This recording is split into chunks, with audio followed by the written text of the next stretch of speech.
اعوذ باللہ من الشیطان الرجیم بسم اللہ الرحمن الرحیم۔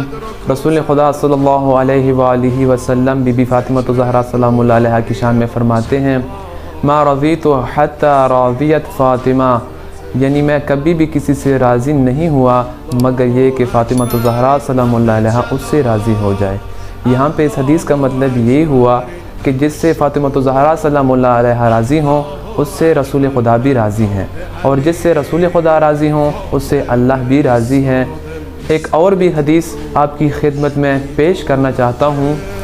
كنت اذا اشتقت الى رائحة الجنة صممت رقبة فاطمہ، رسول خدا صلی اللہ علیہ وآلہ وسلم نے فرمایا کہ میں جب بھی جنت کی خوشبو کا مشتاق ہوتا ہوں تو فاطمہ الزہرا سلام اللہ علیہا سے اس خوشبو کو سونگھتا ہوں۔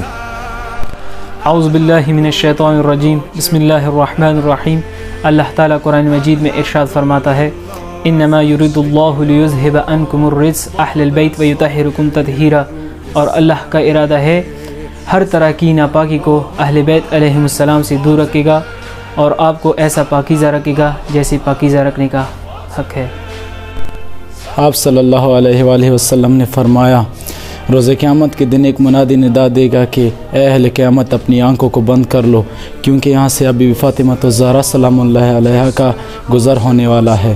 ارشاد خداوندی ہے فمن حاجک فیہ من بعد ما جاءک من العلم فقل تعالوا ندعو ابناءنا وابناءکم ونساءنا ونساءکم وانفسنا وانفسکم ثم نبتہل فنجعل لعنت اللہ علی الکاذبین۔